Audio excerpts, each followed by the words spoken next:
Degree Net Podcast. Third Degree, the Third Degree Net Podcast. Third Degree, the Third Degree Net Podcast. Well, hello there, DFW Soccer Curious. Welcome to another episode of Third Degree, the podcast.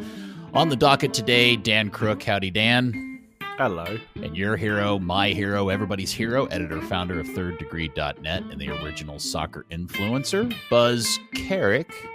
Come and Buzz. Hello, fellas. How are y'all doing as the holiday season is almost upon us?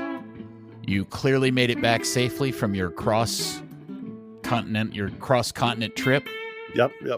All right, good. Anything noteworthy happen on the way up or back that you'd like to share with the curious?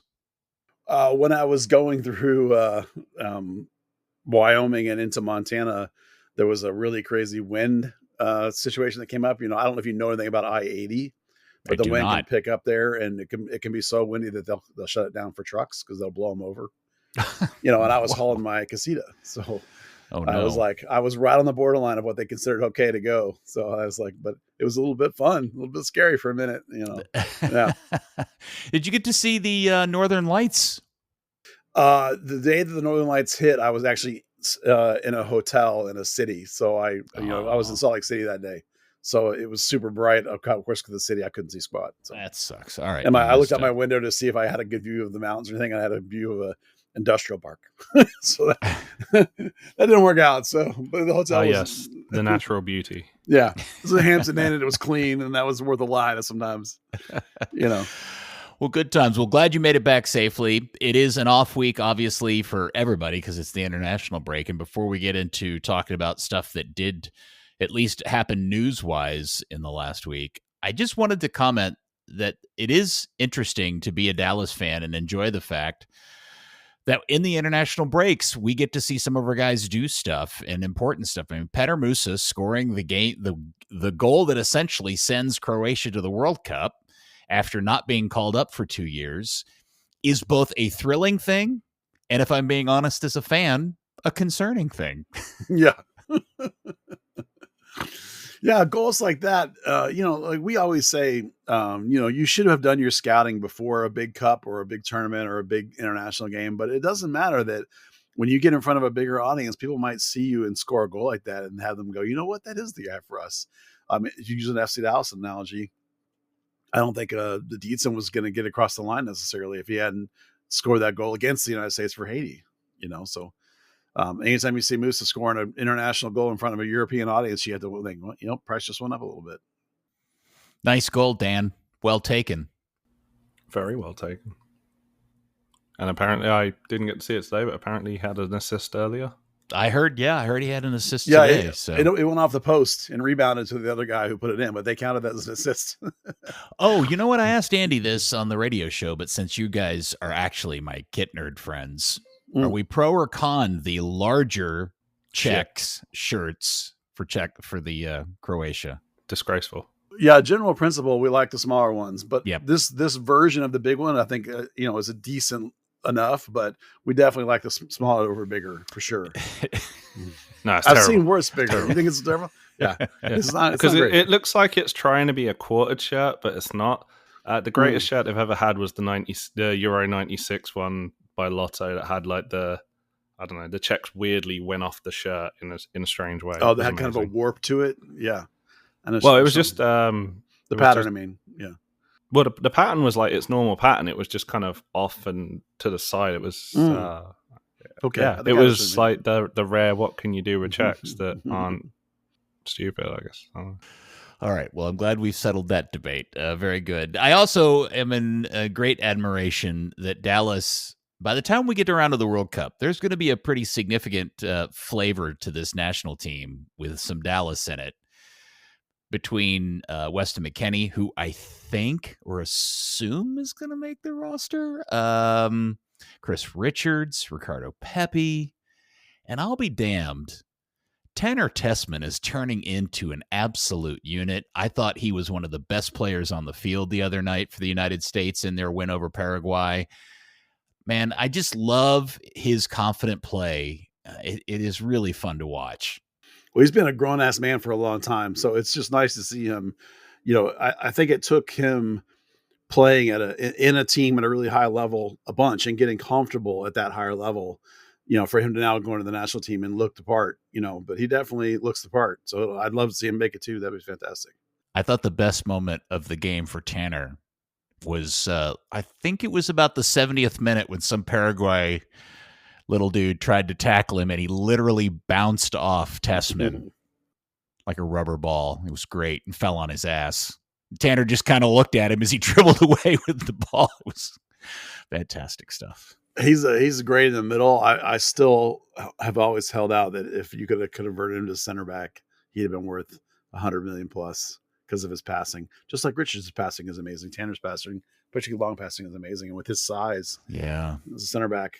Imagine a 96 U.S. men's national team with a center back duo of Tanner Tessman and Chris Richards. Right? It would be crazy. Or an FC Dallas with that, but that would, that's an alternate universe where those guys still play for FC Dallas. Ugh, for sure. Yeah. Well, it was a good performance, and it is fun just to see Dallas players, doing things at the national team level. Lots and lots of fun. If you ever want to have a fun hour, sit down with the ex-FC Dallas players and think about, like, if you lived in a universe where an FC Dallas owner would not sell anybody and just keep them and pay them a lot of money, how bonkers good FC Dallas would be. Oh, let's quickly play that. Broke FC Dallas would be. Well, no, that's why I said it's got to be an alternative universe where the Hunts, we're just willing to spend silly money on players, but it would be fun. All right, so Ricardo's up top. Who's your attacking mid? You have, your Jesus Ferreras. You have your Zendejas. You have Reynolds, you have Canton, this is just a boatload of Acosta at one time. Obviously, it's a little off of it a little bit now, but you have guys coming through like Paxton at his heyday. You have Weston. And Weston.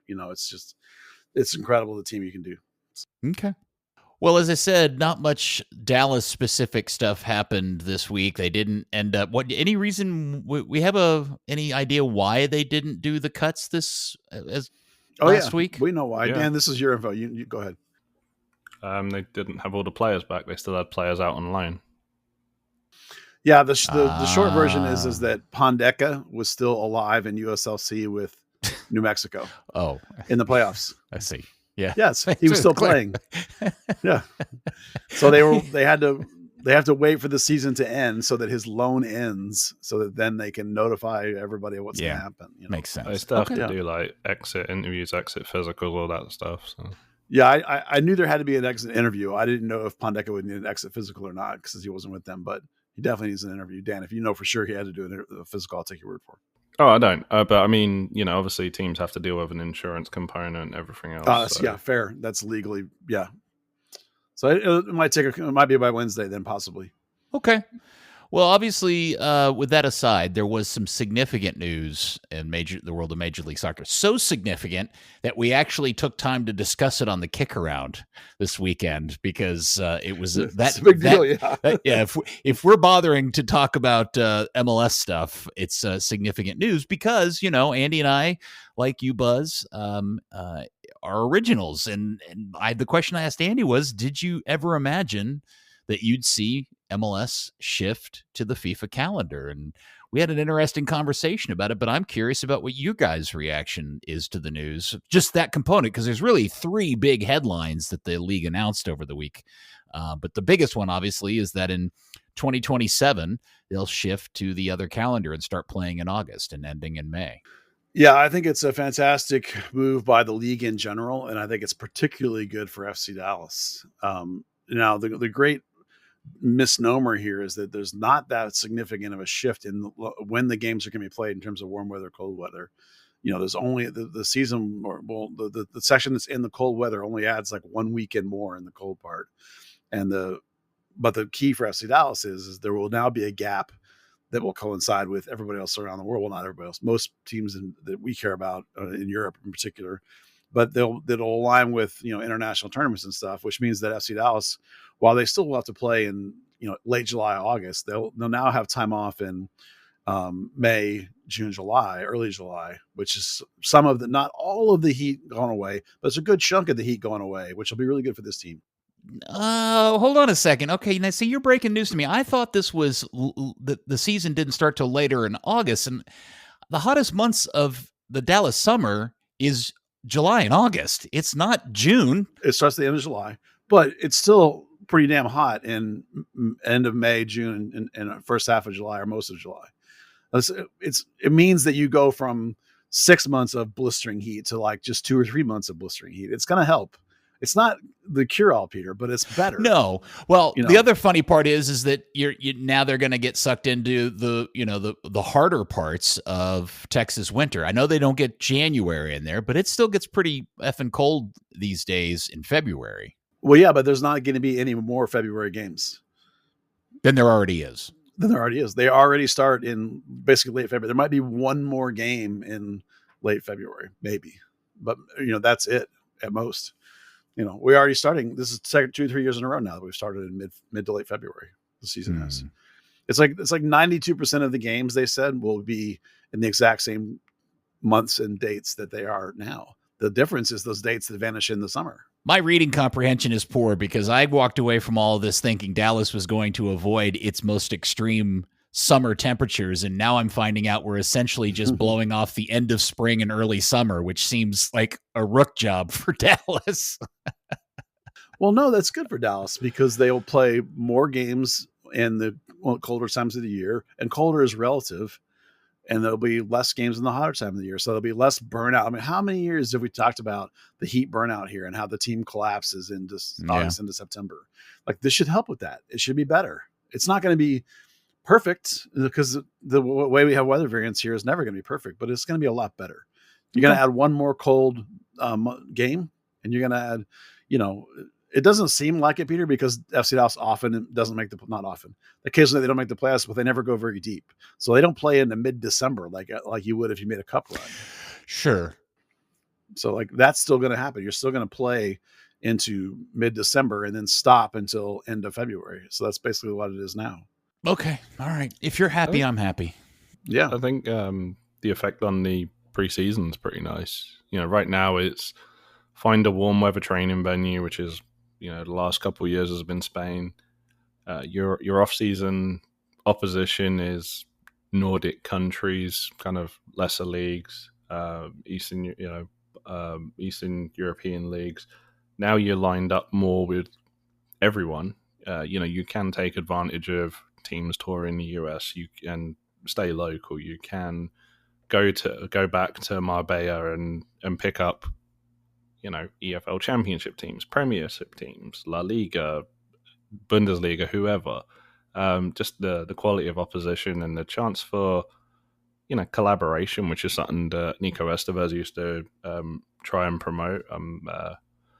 Not sure how Quill is with regards to that, but it's there. My read on other stuff from other comments and everything was the big driver for the owners was the desire to put themselves in a better position for sell buy in the more traditional window sense. Yeah. And that is a big deal. Yeah, it's huge. I think one of the things that's been cited in the past is having the offset window kind of keeps the value of your own players down, but when you also want to try and buy people on your primary transfer window, which is everyone else's secondary, that drives those players up. We've always talked about there being more players available for MLS teams in the middle of the summer because that's when they're available from everybody else. That's when everybody else is trimming rosters and cutting people and adding new people. So it's a much bigger market, and it was always harder for MLS teams to do business in that window because they're in the middle of their season. Go ahead. I'm sorry, Dan. I was saying, you're bringing those players in winter when they're already on half a season. They're coming straight into the end of preseason, like Urigido. He basically played, a full calendar year before his hamstring went, and then he was out for a little bit. Whereas, since he only got 2 weeks off the entire time, and that was for his visa process, you're going to have players whose contracts actually line up because it's a difficult situation. You've gone through your entire career. Your contract ends on June 30th to then be asked to shift it by 6 months, and then you're considering, if MLS isn't a forever thing, how does this affect my earnings after that? And I think it just yeah, it seems to line everything up pretty nicely. I was really surprised at I guess I shouldn't be because people love to be outraged, but the amount of criticism from the northern markets about how negatively it's going to impact ticket sales because people don't want to go to games when it's, 17 degrees outside. But markets like Dallas have been selling tickets for games when it's 105 for 30 years. Yeah, I think that one of the things that got the deal across the line was explaining to those northern teams and keeping the winter break so that there only, like I said, was only that one added weekend of cold weather game for everybody, and what does change is that your playoffs are going to be when it's warmer, and they'll be not against some of the other biggest sports in our country. And it means that everybody will have to start, together in August. But at the same time, only having like a tiny bit of like 1 weekend added more to a northern team. Oh man, that's okay. No, we can do that. We can handle that. The idea that they were going to have to add like 2.5 months of winter games was a terrible idea. They hated that idea. Everyone's like, this is stupid. Well, it's not how it's going to be. The winter break, that many countries have winter breaks. So, it's not, some places they just call it an apertura and a clausura instead of just a single season with a winter break, but it's the same thing, so it's something everyone's used to around the world. It's also a big example of a disconnect between the fan base and the team. It was fans that were outraged. With teams, it's like, yeah, we deal with this as part of the market. Well, I'm once it becomes more and more clear to everybody, and they just don't assume that you're playing through. People see you're moving to the FIFA calendar, and you assume you're playing through Christmas and January, and they just make that. They leap to that conclusion. So, well, it does mean that, as it is now, only the teams that are winning in the playoffs go into mid-December.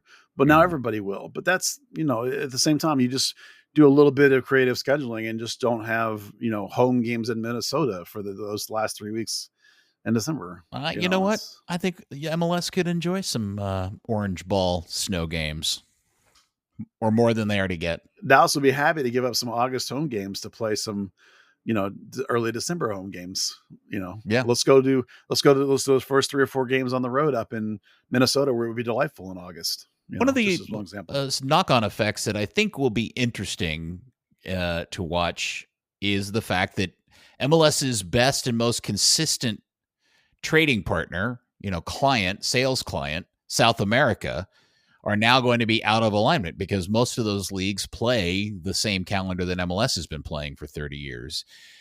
And, somebody brought up that, well, they're already used to buying and selling against the European calendar. But what I do wonder, which will be interesting to watch, is currently MLS teams, I assume get an advantage of the fact that the market isn't as good for European teams with South America as it is for an MLS team. And now that MLS teams will have to be competing in the same sense that European leagues do, how that will change their ability to buy and sell to South American leagues moving forward. Yeah, that's an interesting question. We'll have to see how that works out. The funny thing, to me, was that particular quote, it was given without an attached name, just somebody from our front office. It sure sounded like Zanata to me. It was like, oh yeah, we deal with that in Brazil all the time. Don't worry about it. It's like, oh, okay. All right. I don't discount that idea. The selling and buying culture for South American teams is heavily ingrained. So I buy that a little bit, but you're right.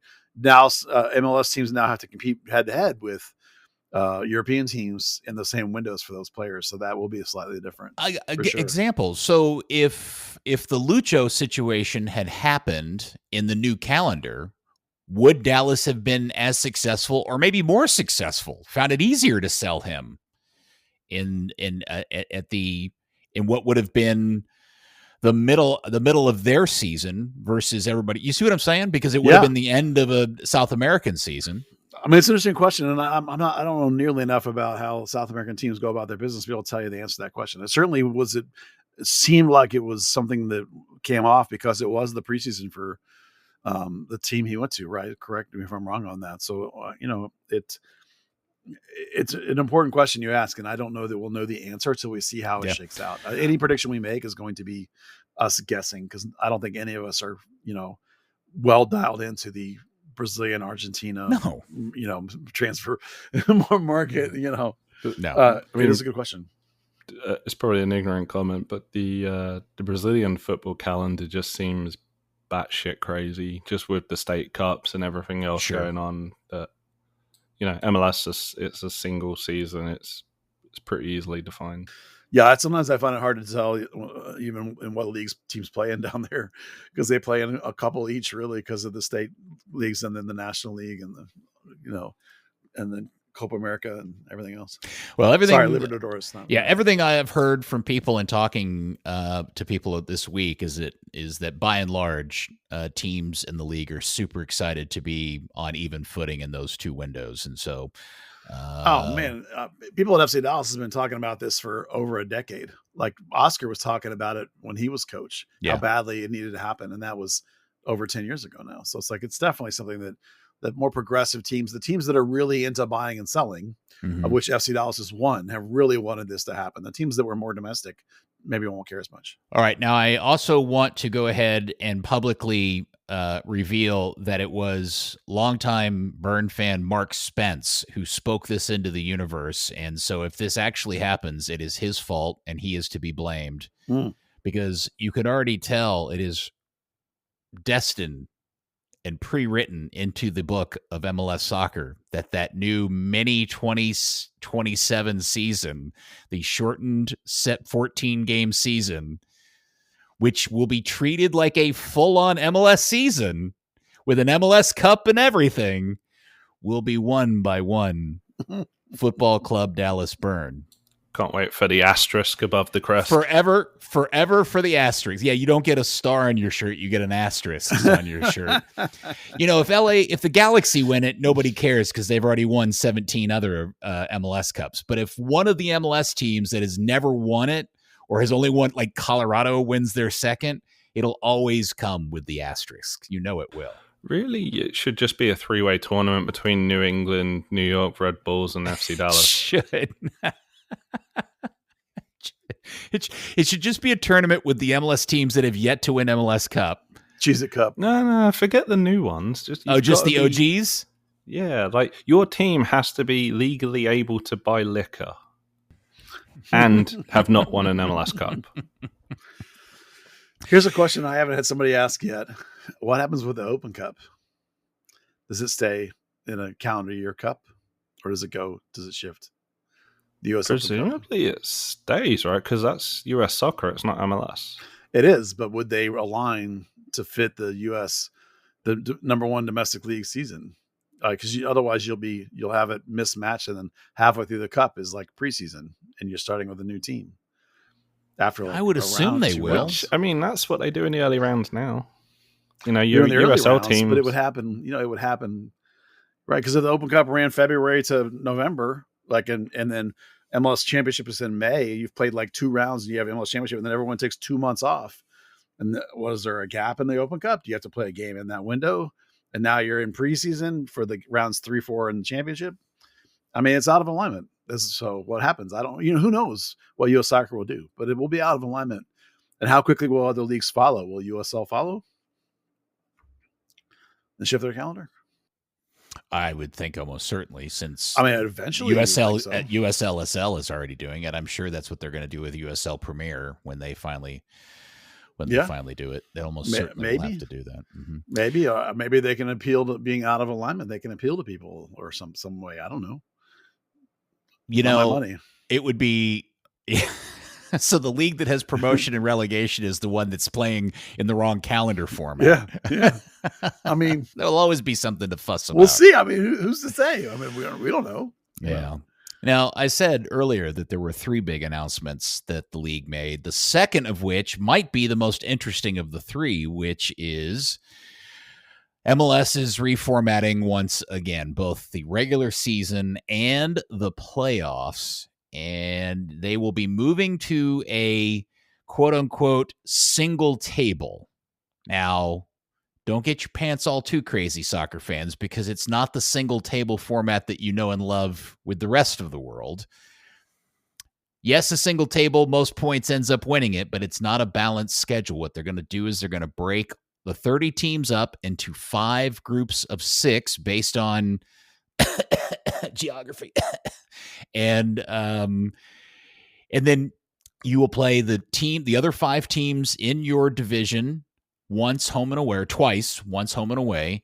And then you'll play every other team from the other 4 divisions once a year, and you'll alternate between home and away with them on every other year, making up a full season. Dan Crooke, do you like this? I really don't know. We've obviously been going back and forth in Discord trying to figure out what the alignments are going to be. There's the notion of teams that you've played twice for donkey's years. Suddenly you're guaranteed a game against everyone, but teams that there are somewhat rivalries with, you're no longer guaranteed 2 games with. Buzzard? Well, I like the elimination of the East and West, the conferences. I like the elimination of that. I like the idea that there's only going to be one table. I think that's fun. Unfortunately, unless you cut 10 teams, it's impossible to play, home and away, complete, single table, because you need to get down to 20 teams or less to make it work, to get the right number of games. With 30 teams, that's 58 game season. Yeah, if you do that, it's ridiculous. Whatever it is, Yes. it's not, Yes. It's like, no, it doesn't work. So unless you're going to get rid of 10 franchises, it's not going to work. So, given that context, I like getting rid of the East and West and having a single list. And if the way to do it is to make these 5 divisions and then play everybody in your division, 3 or 4 times, and then everybody else, I'm okay with that. There's a problem in terms of the geographical balance, as you mentioned, because there's one too many teams on the West Coast, and there's one too many teams in the upper East Coast. Right. Yeah. Yeah. So otherwise it's really easy, but there's also your problem where you have the 3 teams in Texas, or you have like 2 or 3 teams in the Midwest that one way or another are going to be grouped into funny-ish groups because there's not enough teams just there. Because if you bring a couple of Midwest teams down to play with the Texas teams, then you end up with Too many teams on the West Coast. And then how do you fit Colorado or RSL into any particular group since they're far away from everybody? Since the idea is partially in having these geographic centers just to save a little bit money in terms of the distance you're traveling and that kind of thing. These are exactly the way they divide the conferences in MLS Next. MLS Next, the kids. Now, I know you don't say, well, you don't take your pro team and follow what the kids are do. Well, the kids are at the kid level, they're trying to save money and travel and expenses. That's how they do it. That's one way they do it. So you can look at those models and think maybe that'll lead you towards what might possibly happen. In that case, weirdly, the Texas teams are paired with the Florida teams. They're in the same conference with Orlando, Miami, Atlanta, which seems like a little bit of a weird pairing, but that's like a couple 100 miles closer than California. So who knows what they're going to do? It's going to be crazy. Yeah, so the most common graphic that I see has Dallas aligned with Austin, Houston, the 2 LA teams, in San Diego. That's the most common one. That means they're not playing Salt Lake or Kansas City or Colorado more than once a year, which would be a significant change for the club. And a lot of that, to Buzz's point, is because you've got San Diego kind of screwed all this up with their late addition, because now San Jose is in a Northwest division with Salt Lake, Colorado, the 3 Cascadia teams. That would, yeah. The other thing to remember is that in broadcasting, time zones matter, and there's a news drop which you're going to have in a minute, which will affect this idea that maybe time zones are really important. And maybe you want to have more games against teams in your time zone. Like we watch the Texas Rangers play those California teams all the time. It's annoying when these games are playing like at 1 a.m. if you're a kid's a Ranger fan, right? Because the game started at 9 or 10 p.m. Central. So like it makes more sense to have Dallas the Texas trio be with maybe Colorado in the mountain, or maybe Kansas City or St. Louis. Like keep those time zone matches for broadcasting, because you guys know in the real sports world, the broadcasting is the money. Right now in MLS, it's not, but they want it to be.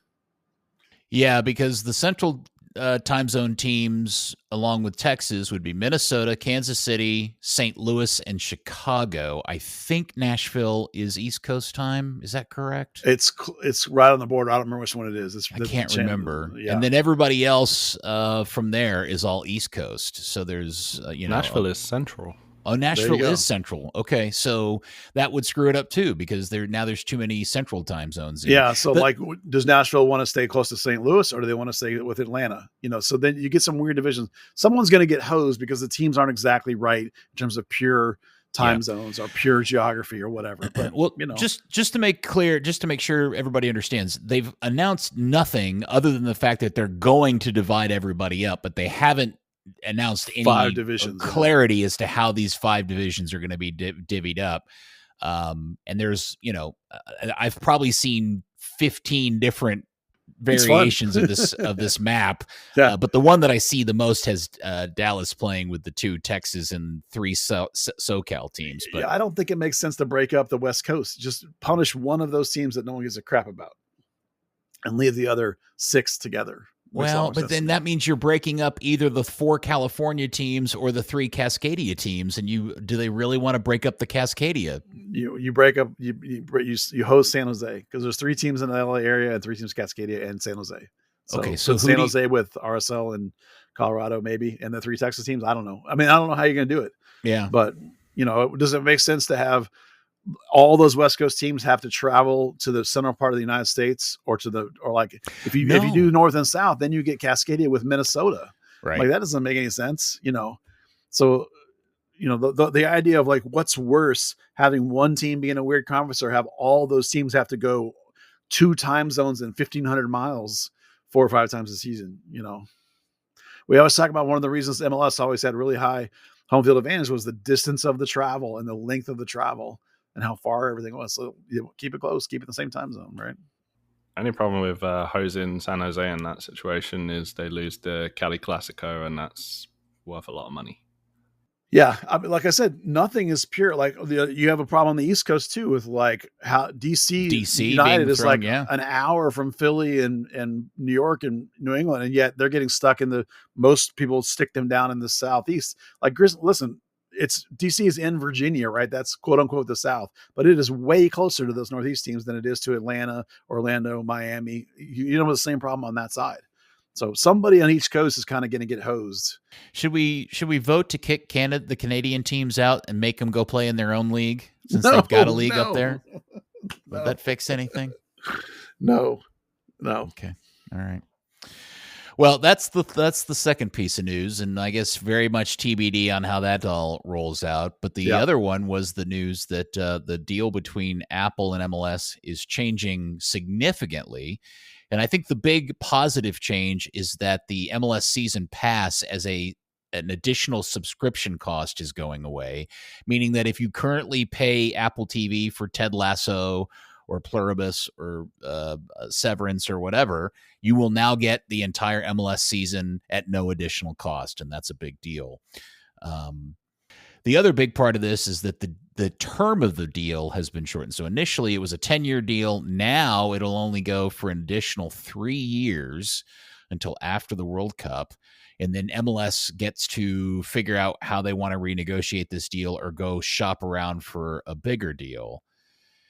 And again, like everything else, I don't know why I read the comments. I don't know why I bother, because I just always get very frustrated with how everybody reads all this stuff. And immediately everybody thinks this is an indication of failure and how bad it is and what a stupid idea it was to begin with and all that stuff. And I just want to poke everybody in the eye and tell them shut up, because they don't know what they're talking about. Yeah, I think the opposite is true. I think this is a great indication that it's going well, because to bring it inside the wall of Apple TV meant that somebody, probably Apple TV, and thinks that there's enough value in it to make it part of what they're selling. Yes. Dan knows Indy is not Indy. I'm sorry, Dan, not Indy. My bad. Formula One is coming to Apple. So those are both things that you can sell on like a worldwide basis. Like hopefully get some cross promotion. That's all really good. Adds value to Apple TV. That's all excellent stuff.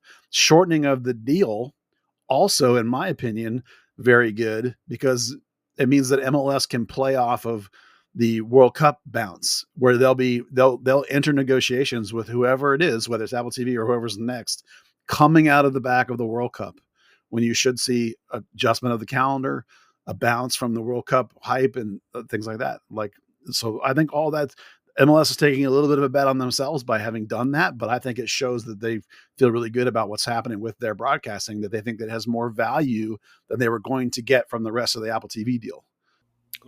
And they've Apple's given up their right to pull out after 2027, which is, I think that's a big concession in itself. Not only is it, hey, we don't have enough Apple TV subscribers, so we want to use MLS as a carrot to get people to subscribe, but hey, we're going to just like completely give up every advantage that we have in this deal. Yeah, we've talked for years since this thing was announced that this was always an experiment for Apple and them trying to test the waters of how they get into sports streaming, and MLS was a guinea pig. And at the time that the offer was on the table, the Apple deal was without question a no-brainer.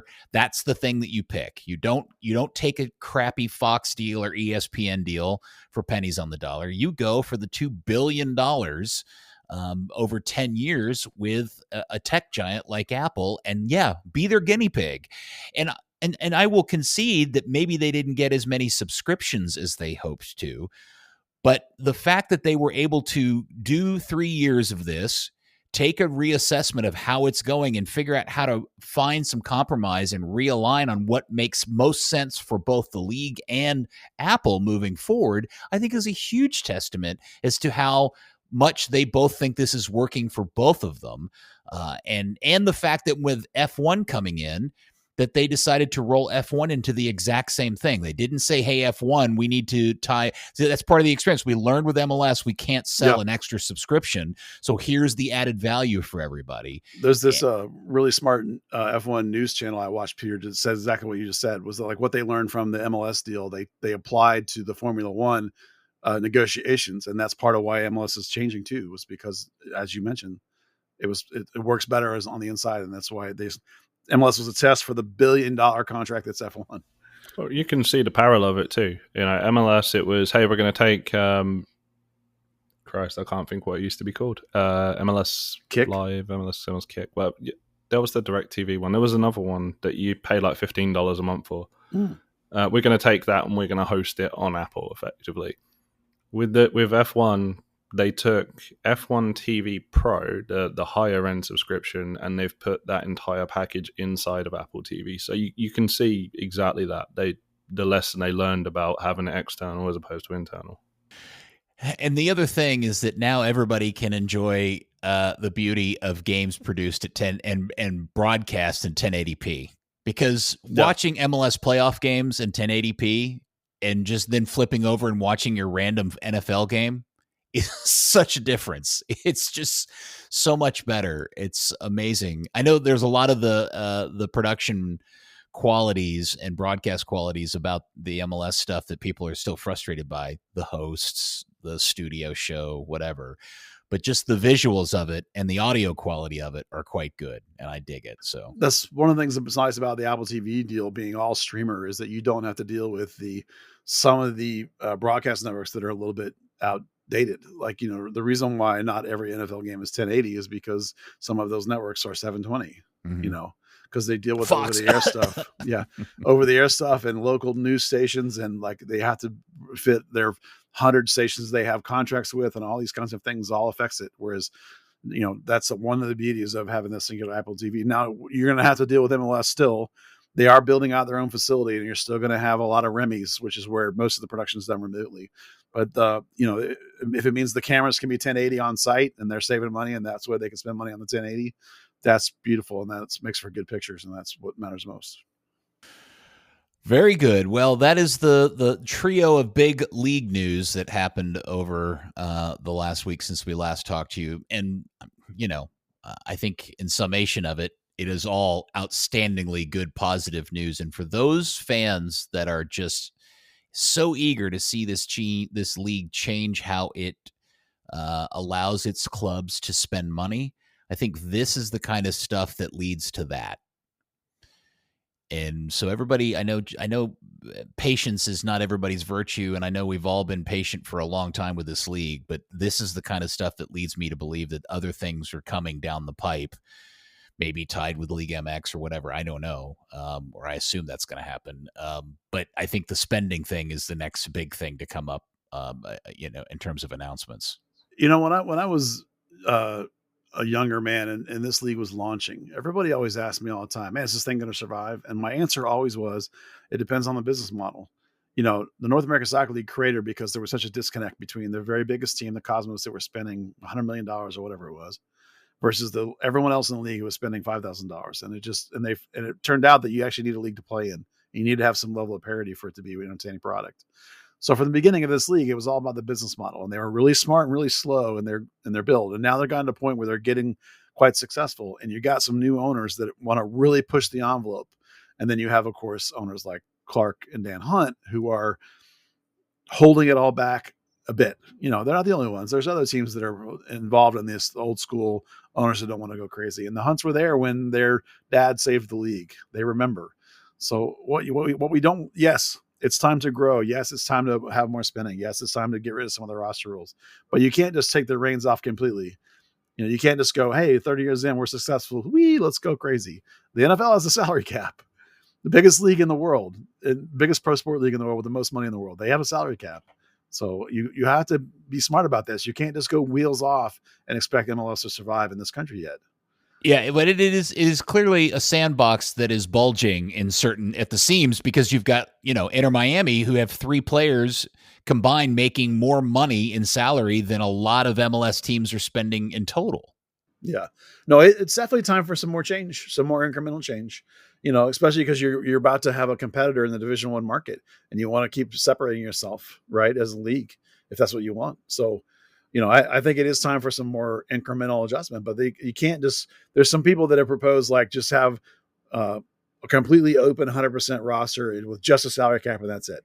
Yeah. And still keep the ideas of DPs that you can spend over on certain guys. And some people even have said, just go 100% open. Man alive, no, those are terrible ideas. Yes, let's simplify the rules a lot. Let's keep raising the salary cap. Let's continue to take smart steps forwards as a league. Because, Peter, you and I are old enough to remember when we didn't have a league here. We didn't even have Pro Indoor. There was a gap. Remember when Pro Indoor died, and then we had nothing until MLS came back around. Yeah, for sure. Well, I don't know, man. We'll see how it all plays out. We need to get through the rest of the season. This is the other advantage of what's happening with all of the schedule change, is the fact that we won't have this happen, which is going on currently, which is MLS playoffs having to stop down for an international window, and creating a lot of boredom between games. I'm really excited to see that Vancouver LAFC game, and the fact that I'm having to wait a week and a half for it to happen seems ridiculous. It's so stupid. So, all right, let's move on to some other things. Let's see. Let's look at the famous red crayon run sheet. Trinity went up to Spokane, that stupid old Spokane, Washington team up there. Yeah. Who likes that team? Only people that live there. Only idiots like that team. My in-laws are not idiots. Oh, sorry. Oh, that's right. Your in-laws live up there. Yeah. That's the nicest thing anyone's ever said about in-laws. I know. They're lovely people. They really are the loveliest. Oh, they don't listen to this podcast. I'm having fun. And Trinity got a big win. The kids came huge good. Win. Well, 2 things happened.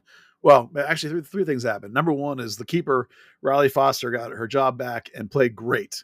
She made multiple big saves and probably is the player of the game. And they probably don't win if she doesn't have a great game. And she had a quote in the post-game stuff about the last week was a wake-up call for her. And she looked inside and figured some stuff out and came out, and she played great. And that was fantastic. Number 2 was they put Amber Wisner into the back line because, was it Hutchin? Who had the red card? Do you remember? I'm brain farting. Maya McCutcheon. Yeah, McCutcheon had I think I did have her right.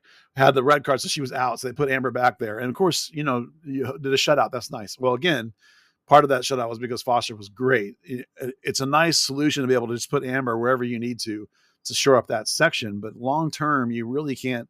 I don't think you can really just sort of abandon your midfield, except that Celie Straughn started as a sort of a 10 underneath and played fantastically. And then Rhea Moore came in and got a late goal. And so your 2 18-year-old academy players both scored to win that game.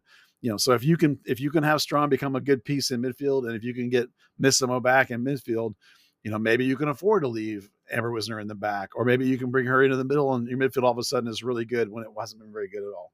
So some interesting things were happening in that game. They've got off the schneid. Now they've got 3 straight home games going forward. And I wrote this into the format because I actually have a question for Dan. Dan, do you know of anything that would prevent FC Dallas? Look at me. Dallas I know Trinity, a lot why FC Dallas would. Yeah, FC Dallas. We know why they can. Why Trinity can't just sign Strawn and Moore to professional deals rather than letting them or allowing them to go to college, or allow is probably not the right word. Talk them out of going to college and playing for the league. CD Strawn's committed to UNC. It's a huge program. Rhea Moore is 16, so that puts a spanner in those works. Well, she just signed with USC though. Oh, she's committed to USC. One thing you remember is that unless you're Lexi Misimo, the value of those contracts probably doesn't outweigh like a USC education and the potential for NIL money and everything else that can come with it. So, I mean, because at times it sure seems like those 2 players might be 2 of their best 3 or 4 players, and it would be really nice to be able to just sign them. I mean, NWSL teams sign girls instead of going to college, young ladies, excuse me. So why can't USL, Super League? Because certainly, Rhea Moore's 16, she can sign. Yeah, that's the thing, is the money, right? Oh, and one thing with Moore as well is she's not from Dallas. She's from California. She's going back to California for college. Dallas was just an opportunity to get games at a good level.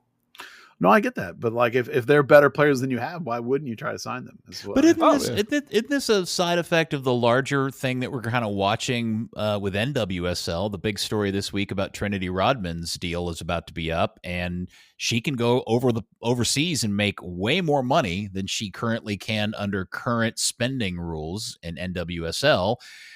And USL's league is, a few tiers lower than that in terms of this, the available funds. I mean, those clubs are not pulling. I mean, what's the largest average attendance team in USLSL? In terms it was Trinity last year. Oh, okay. Yeah. Well, okay. Well, I think danger, Will Robinson. You got a money problem. Part of it is, when you've talked about this too, is that NWSL has been expanding, and with the Super League, there's just not enough good players at the highest level yet. You need to develop a greater pool of players, and one of the ways you develop a greater pool of players is by playing these academy kids. Well, then it behooves you to sign them, right? At some point, you need to make your pathway better than college, which is where we are with MLS Next, right? Those now kids passing up college to stay in pro and play MLS Next because they're getting homegrown deals. But the problem is, in our new universe of collegiate sports, the difference between women's soccer and boys soccer is still significant. Like, there's not guys signing deals to go play college soccer with a big check along with it. I assume there are women who are signing to go play at universities that are doing so, and not the NWSL or USL deals, because to Dan's point earlier, the value of the education plus whatever NIL deal or booster check they're getting is probably worth as much, if not more. Yeah, there's some guys in men's college soccer that are getting NIL. It just depends on the school and how big a program it is and all that kind of stuff. But it's not as ubiquitous it is for the women. No, not well. This was way more women's programs than men's, right, because of Title IX, and probably some of the bigger sponsorships are probably with some of the women's teams too, compared to the men's, which is a weird way for it to be, sort of. But that's what I mean. Like, I question, at what point do you try and make your program be more important than college? Because it's telling. Well, it's not like it's your reserve team you're trying to make better than college. It's your first team. It's your pro team, your Division I team. Mm-hmm. You're trying to make more viable than college. So that's not the same as where MLS is, where they're trying to make their reserve team more viable in college. Right. I think it's an important question. We need to try and see some answers for. If Dallas Trinity wants to build this thing and make it better, you need to sign these kind of players and not let them get away. But I think the interesting fundamental problem with that is that the colleges aren't quote unquote a business. They're essentially a charity organization getting funded by boosters. Trinity is a business, and the only way they're going to raise enough money to pay players is either A, through ticket sales and sponsorships and Yeah. or the owners taking cash out of their own pockets. Well, it's a bit of a chicken and egg scenario then, isn't it? Because it's It like, how is. do you get better? You sign better players. Well, how do we sign better players? You get money. How do we get money? From having a better product to appeal to people. Like at some point, you got to invest in your game, and the way to invest in your game is not to go sign some player off of a Division III W team. It's to get the very best players coming out of high school and into college.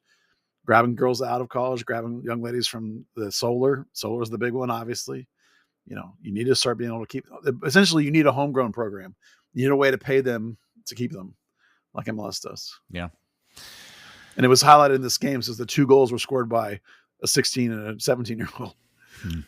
I do wonder as well how much of this is going to be, these are the teething problems of this league. The stability of the league, the ability to say, hey, yeah, we're going to hand you a 4-year contract worth X amount of money. We're not going bust. The league's not going bust. You're not just suddenly going to be left with, well, crap, there goes my NCAA eligibility, and now I'm left searching for a European deal or to see if about getting on an NWSL team. Well, let's think about what Dallas's place is in this league, Dallas Trinity. That's got to be one of the very biggest markets in the United States that's in this league. DC is probably big-ish, but that's not bigger than Dallas. Brooklyn, okay, New York's bigger. But other than that, you're talking about Tampa, Carolina, which is, a big area, but spread all out, right? Spokane, Jacksonville, Fort Lauderdale, Lexington. None of these. Dallas should be one of the premier, leading at the cutting edge in this league and pushing the envelope in this league, in this market with this size and this audience. So like if Dallas Trinity is not going to be able to push this envelope and sign these kinds of young players in this league, then no one is going to be able to. We could say that about MLS though. Yes, but they have different owners. We do say that about MLS. Dallas should be, and they're not. So that's the same thing about Dallas Trinity. They should be pushing the envelope in this way, and they're not. So yeah, you just need that proactive ownership, and that's been the problem with Brooklyn, is they can't figure out their ownership. Yeah, I do wonder a lot as we get closer and closer to whatever this USL First Division League is. Again, we'll just call it Premier for it. Is how much of how USL-SL has rolled out over a season and a half is going to mirror what happens with USL Premier. And the difference, while both being top tier divisions, it's going to be significantly behind MLS for a long time because they're just not going to have the revenue and everything to compete, up front. Remember, too, on the men's side, that in addition to the stadium requirements being larger, they actually have market requirements. You have to have a certain amount of your league's teams be in certain size markets.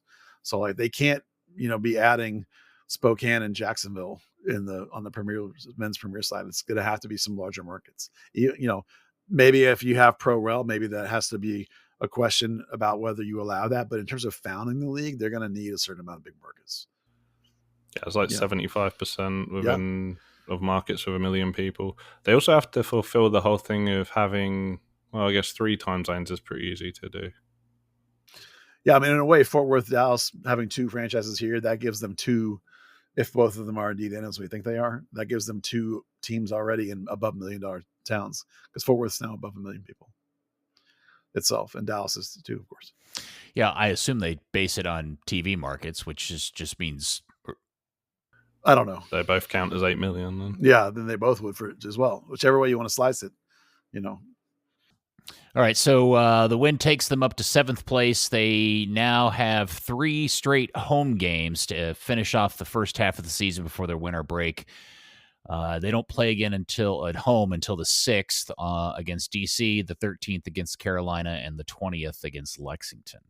Yeah, and then after the win of the break, they start with a couple of home games too. I think it's 6 of 7 that are, although it may have included 6 of 7. That's right. So they, even post break, they'll have a good stretch. But hopefully, post break, cross your fingers, we'll see Missimo come back. That'll be really important if they're going to climb the standings. All right. As far as the other teams in the area between Atletico and et cetera, North Texas and whatever.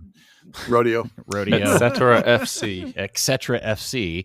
Not much, although Atletico did released today a new third shirt. So a team that has not kicked a soccer ball yet and won't for another 18 months is now released their third jersey for you to go out and collect. This is a nifty silver number. It kind of looks like the powder blue one, except it's a all silver. three are the same. Yeah, they're all the just same different colors. design. Just it's silver. And so the three together look really cool. They're not cheap. They're, how much are they, Dan? $90. $90. Yes. So basically you're paying full Adidas price for an imitation Adidas jersey, which is kind of the one downside. Well, it's replica price, right? MLS jerseys authentics are much more expensive, aren't they? Yeah. No, but what I mean is like actually made by Adidas. It's like a knockoff of the Germany pinstripe jersey from a couple of years ago, basically. Yeah, it's a good looking shirt. It's cool. Congratulations to them for another product sale. I continue to marvel at the difference between what Dallas is doing and whoever this mysterious person in Fort Worth is biding his time, or their time, I should say. I remember the Atletico owner telling me that, like, this was maybe a couple months ago even, that they were, like, in terms of all USL clubs, they were the 14th highest sales of merch in all USL teams, which is pretty amazing for a team that's not playing for a year at least. So I give them some credit for whatever they're doing on the marketing or the merch side, is that part's working. But it is funny, Peter, that you're right, that like we're a year away from them fielding a team and they're just out there throwing everything to the wind that they can think of to sort of keep their name going. I was actually really impressed. We were talking about like the jerseys and stuff, and I went on their online shop and account, and there was like 41 items that they're selling. I was just impressed for a team that's not going to kick a ball for another 18 months, that doesn't have a coach, team, nothing. Something dawned on me the other day, and wondering about when or if or how it'll get played out when they officially ever announce their training facility. And it dawned on me, will they just essentially, will we find out that their announcement is that they're going to build something over at MoneyGram like it originally was planned? Since they have the rights to MoneyGram. Yes, but I mean, there's space over there to build a locker room, and they could turn one of those fields into their, like Dallas had something. I bet that's what they do. I still think they should try and get that land that's next to it that got turned down for whatever it was, a quarry or something. It was a cement plant. I talked to Sam about this. Sam's one of the two co-founders, and I was talking to him about this idea, and he was mentioning that MoneyGram would be able to help them a little bit in terms of, that kind of idea, but that wasn't the solution. The solution is something new, because they need more than just a couple of fields. They need offices. They need locker rooms, they need, workout, rehab kind of stuff. It's not as simple as just like, we need a couple fields. So it's a whole complex idea that they're trying to get going, like they were going to have in Garland. And so that doesn't make sense. The implication of what he was telling me is that didn't make sense at MoneyGram, because that's not where they're going to be. They want to be more East Dallas, Garland, out to Rockwell, up to Wiley. Like, they don't think of the west side of town, like over by Irving, as like their core. They think of more of central to east as their core. So like, I'm with you that, like, I remember that idea of 5,000 seat stadium in there or whatever, but I don't think they need a stadium anymore. No, I'm not saying stadium. They just need to build a facility where they can have a training room and office facilities and things like that. And to Dan's point, there's plenty of land immediately around MoneyGram. I'm sure somebody would be willing to sell some of it to them. Yes, there is. But my takeaway from the conversation was that that's not the plan. The plan is something new. It's just something I thought about. Yeah. I think your easiest thing, and granted, it's obviously not a plan, but there is that land that's over to the side on MoneyGram itself. You could easily, you could match FC Dallas's facility, one building that's a rehab gym type deal, another building that's locker rooms and offices. That would just match what's in the northeast, and then the east kind of next to the Winners Club. And then that plot of land next door is kind of perfect stadium size. All right. Well, we'll TBD on that as well. Keep an eye on that. Okay. Well, boys, before we go, just asking, has anybody heard anything else about the new Dallas home shirt for 2026? It's got sleeves. What? And a collar. No way. There's a head hole and armholes. Okay. I keep getting all this sense that it's going to be wonderful and great, but I want it to get here faster.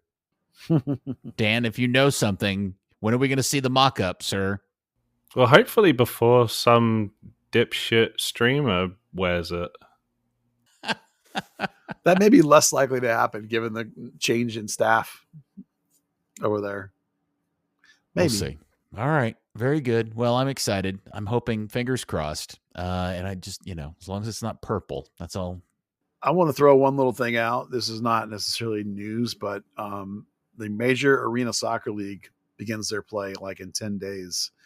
Now we were pretty sure, they've made some announcements that both Outlaws and Sidekicks are, on hiatus or whatever. So I just want to point out that it's kind of a sad moment for Dallas soccer fans that, that there's no pro indoor team here now after, such a long run of some going away and coming back, of course, with the Sidekicks. But, the Outlaws, I don't really think of much of losing in terms of like any sort of sentimentality, but the Sidekicks is a great brand. It's been around here for a long time. It's a bummer to see the season roll around without a Sidekicks team. So kind of a dark moment 10 days from now. Well, Sidekicks are kind of Dallas's version of the Cosmos. Yeah, in a sense. In terms of brand importance and significance and cultural, value and everything. I mean, it's a big deal, especially for our age. I mean, within the last 10 years, I'm telling you, there's been times where I've said, like, I've talked to people about what do you do? Oh, one of the things I do is I run a website about pro soccer in Dallas. And they go, oh, the Sidekicks. And they don't think of SC Dallas. They're like, no, that Sidekicks is not, that's still the brand people think of a lot of times. Well, I'm sure that's all about the worm is about to turn because everybody will have their, they'll all just think about Rodeo. Yep. Rodeo SC.